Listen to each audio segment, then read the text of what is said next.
Hey everyone, and welcome to WDIM Plus, where today I'll be breaking down the shocking finale of Dexter New Blood, the aptly titled episode Sins of the Father.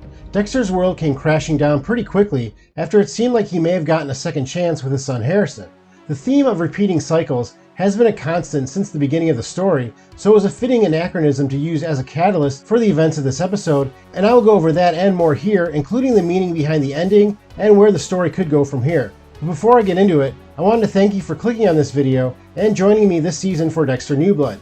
If you enjoy the content, please make sure to hit that like button, and if you have not done so yet, please consider subscribing. I also want to thank those of you for your kind words of encouragement this week after I revealed on my community page that I have COVID. I'm not feeling too great, but I'm going to try and push through this video. With that being said, let's take a look at this final episode of the series. The episode begins with Angela listening to the recorded podcast of Molly Park about her traveling to Iron Lake, which also gives us a brief reminder of how this miniseries began. Molly states on her podcast that there is so much going on in Iron Lake that she may never have to leave it, a chilling way to foreshadow her fate at the hands of Kurt Caldwell. Angela puts out a missing persons APB for Molly, which connects her with the other missing girls on Angela's wall, another bit of subtle foreshadowing. Angela arrives at the scene of Dexter's cabin that is now in ashes after the events of last episode.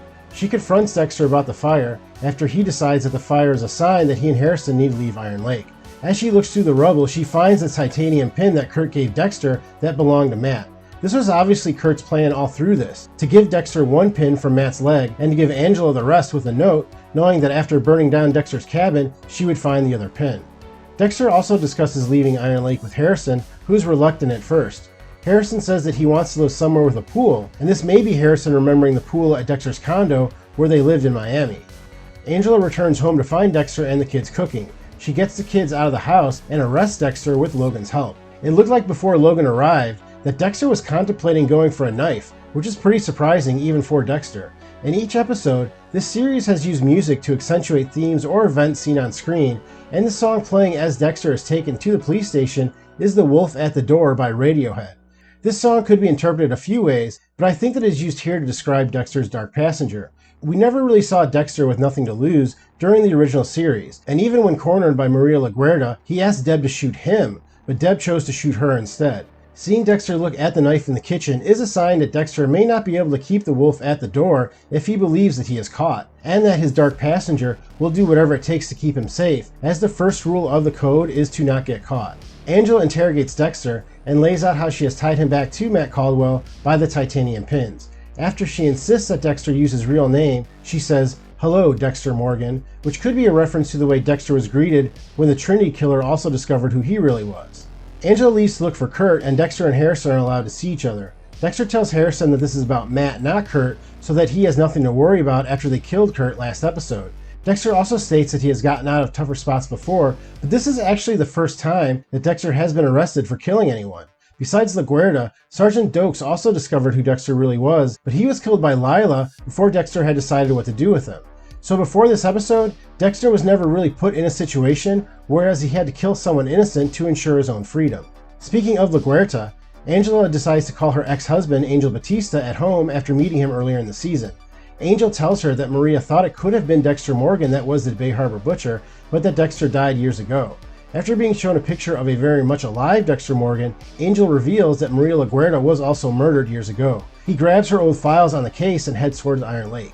In keeping with the title of the episode, I think that bringing Angel back and by proxy, the memory of LaGuardia reminds the audience of one of Dexter's past sins. Although Dexter did not kill LaGuardia, he is solely responsible for her death, and since she isn't innocent, her death would be against the code that Harry created for him. Framing Dokes as the Bay Harbor Butcher is another sin from Dexter's past, and in the end, these two people help send Dexter to his fate from beyond the grave.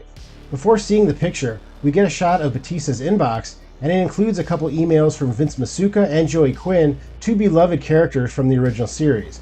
There's an email about a Jane Doe case from Quinn, followed by a forensics report from Masuka, and then an invite to Masuka's bachelor party, and Quinn asking Angel if he is going.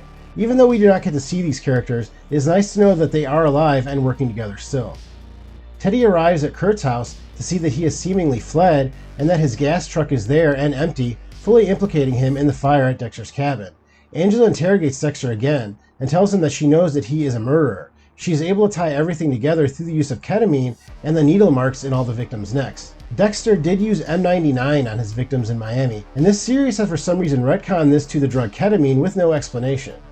Dexter reveals to Angela that he knows about Kurt's bunker and that Kurt has been an active serial killer for the past 25 years.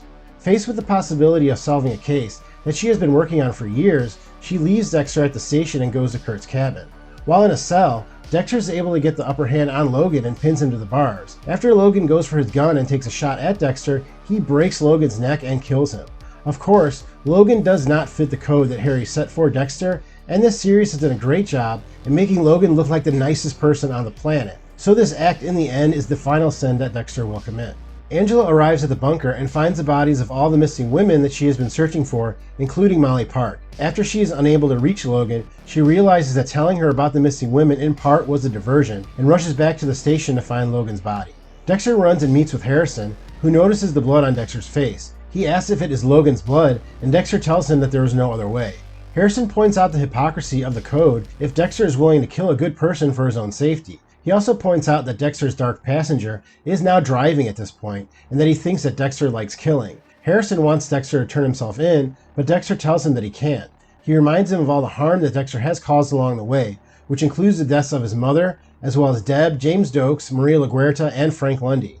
While Harrison did witness the death of Kurt Caldwell at Dexter's hands, Harrison saw what a horrible man he was beforehand and said on more than one occasion how it was a righteous kill because of all the people that would have been saved by killing Kurt. Seeing that Dexter is a killer that needs to be stopped, Harrison points the gun that Dexter bought him for Christmas at Dexter. Dexter tells him that this is the only way for this to end, and Harrison shoots him through the heart, ironically in the same place Dexter would stab the victims on his table.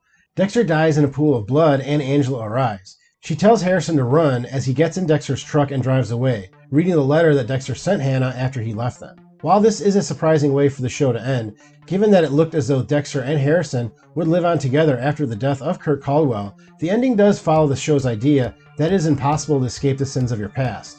The people that Dexter hunts down are people that think they have outrun their past, as they are criminals that have escaped capture. But even Dexter is not immune to being judged by his actions, and the deaths of innocents such as Logan, LaGuerta, and Dokes are what decide his fate ultimately. So in the end, Dexter dies for the same reason that the people he killed on his table did, the sins of his past. Also, having Harrison kill Dexter is not that unlike Dexter being responsible for Harry's death. It was revealed towards the end of the original series that Harry did not die of natural causes as Dexter and Deb had thought, but instead killed himself by overdosing on his heart medication. He did this after walking in on Dexter after he had killed a man that Harry had been trying to arrest but had gotten away. After seeing what his son had become, Harry could not take the burden of this and ended his life. So just like Harry, Dexter dies because of his sins and how they are interpreted by his son.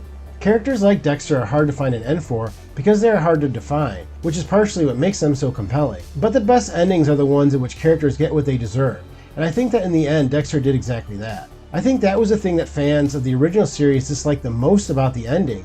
Living in solitude and unable to act on his urges was thought by many to be a fate worse than death for Dexter. So at the very least, this miniseries closes the book in a more meaningful way for the character. I also have a feeling that Dexter actor Michael C. Hall may have channeled another Harrison Ford, and asked that if he were to return, the character would be killed off, similar to how Harrison Ford requested that Han Solo be killed off for him to return for the latest Star Wars trilogy.